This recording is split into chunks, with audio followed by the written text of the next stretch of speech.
Yo, na vile lo we dogbe na me sia me vag ben kefe avalaji. Nko nyenye Adam. Na eva moji jagbagba ne na subscribe na ma video a. Egbe pe nu me di ma fia video ya yen be apawo alo nu gome mase alo vunya fe jojo fe side effect ile jojo le Nigeria. Ekpe da de ya me di be ma funu video chon le mia de du come le du come ne po East Magbabe West Nigeria cover Benin Togo play Ghana mela mia via o mia wele fma nu swei me dibe na mia soro alo mia le to de le moji e ya nyebe gba ne vunya jejojo le dude mela e jore e duo pe wu menwe yiwe be anyo be ma gblonya ya presusu be mia se ne mia tro asile mia pa gbenono ni yomi wona le mia de du come de mia tro asile un lono yomi ko nana me de we de mia tro asile un e ata me de me ma ponu cho un vide gba nya ile nye be ne vunya jejojo le dude mela ne le Ghana mela mia me yomi le bordaji mi se go me ga imo jole Togo me ale Togo du kovu va Ghana me refugee UNICEF pletowe o va be you va le pepe de una e ya me dibe mi ale nku de un ho le jojo le Nigeria to globe Ghana ye ya nye Europe no fe ta o le advice Nigeria to le advice na Ghana to be po mi le be na mi afe peace mi afe magbabe unti fafa mi le be na mi afe unti fafa vonu me dibe ma do peji le me nye be eduko me Nigeria duko me po vunya ile jojo re me de kocho le jojo etogbe atun ajo le du de si ademe adebe police pe brutality ta police o mele nya tepe to o la mu fi bon fiafito bon va po be police o nye o le ngogbe de di duko me viole ngogbe de di vo no wa nyebe wa va ko tu de ojila wa no sisi le do me wa va no amodo le kwa no ekpo me yila adenu gome mase tala avanyebe amegbeto wa si le do me okay no si fina wai wa va East Magbabe West Nigeria wa va Benin wa va Togo me wa va Benin vo do pejibe Ghana me yo ava mi yabe aka pe Kumasi e anye du yi ololo ide North Paji mi abo Central City we wa va Hokwe wa va Ho wa va no lo me ame ma fa gbenono dele kenyo fa gbenono e amedi me ma le nkude ndia o fa gbenono dele kole no vilono ne elemo jiva ya omele to de nu yo mele gbogbo won de ava didewe nu gbanto ame ya fa gbenono enyebe nu va ofa afemede ejebe na le nkude won bia se bia no vi obe ame ya odele ko fa gbele o va be you ava high hodele ko fa gbele o va be you ava wo business play odele ko fa gbele gban o lo business wo o lo ado edo meka o edo anaga were ame ya o meko fie edo anaga Nigeria nchu ode nyonu ode o meko fie wa wonu sia no akokpoga na eva be pastor ganga were Nigeria eme akpole fiafito ganga o Nigeria eme akpole businessman o Nigeria eme akpole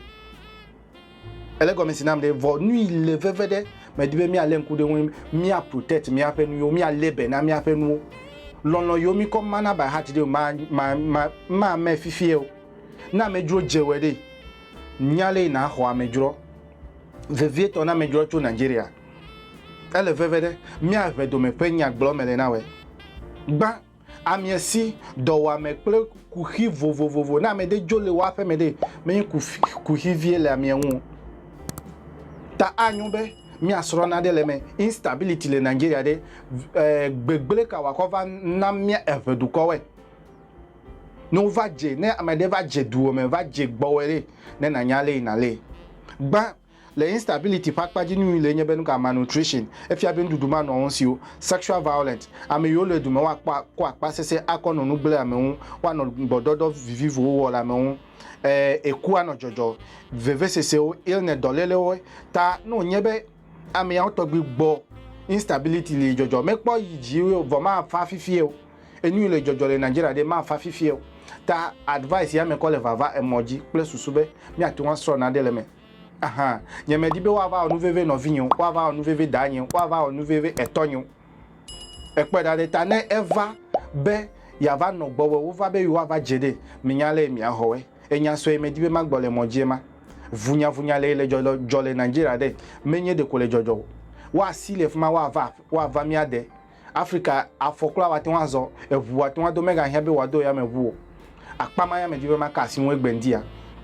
nu yi galeji me di be ma ga ka si won be never do fela ami on za opo susu yi we be ne va ega pajila ono ega wu amegbeto Nigeria nchuo nyonu ono ega wu amegbeto o men lo be amegbeto ni fele yi ohun ta never o fa gbenono ega enyo fe agbenono number 1 ti lo fa gbeme e anye ga mi mega coffee o wa ti won ko bis enye me popo nye plomi note e yi mega le nu fo plo fifi la kra nye ple amedo mi gale dowo o me ko fe ga coffee o me ko fe ga cho hohwe mi nye ple Nigeria mi dogo le hohwe mi dogo le Accra mi dogo le Kumasi mi dogo le Tamale mi nye ple Nigeria mi zo ta ne me ko enya ko le gbogbo na we de nu gbanto me o ga mega ko fe pli o wo kesino nu mega ko fe pli o no do gbo we ko nyale na lewe ne wo lose guard video ko abu ida ya me abu o kesino nda ya me wo abu o gade ya me aha enu me vivi e ale aussi enu me vivi e ale aussi ne mi gbo general nu gbo be fraud yinye internet pe fifi de wa we ho number 1 le Africa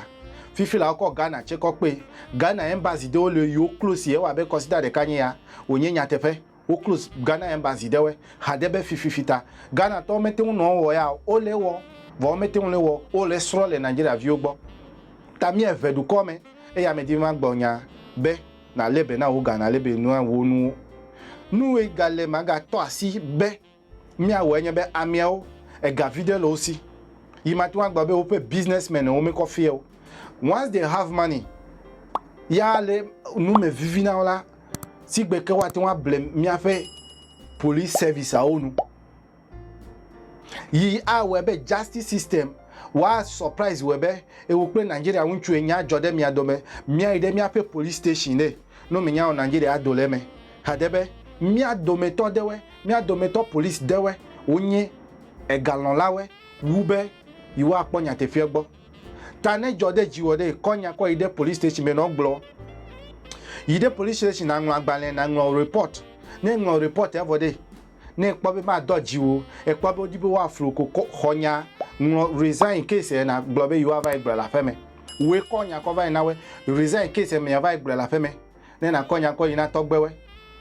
wa aka me na mi egbebe yi ma senu ode egbebe yi ma za osusu ode na tro ebu e kama ya ple amechichi ode nature ale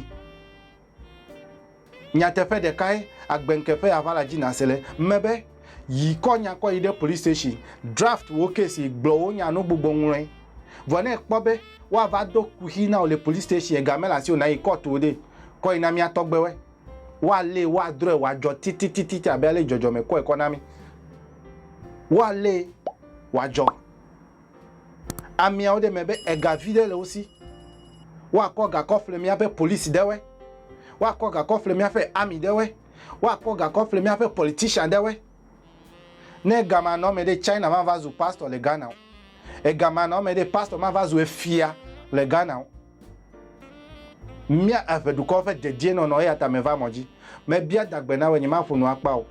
no vilon lo we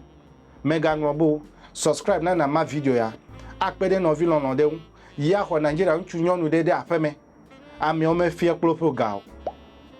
ne fe kpleto wa hwela si wajo me bia dagbe na we no vilon no mi ano kame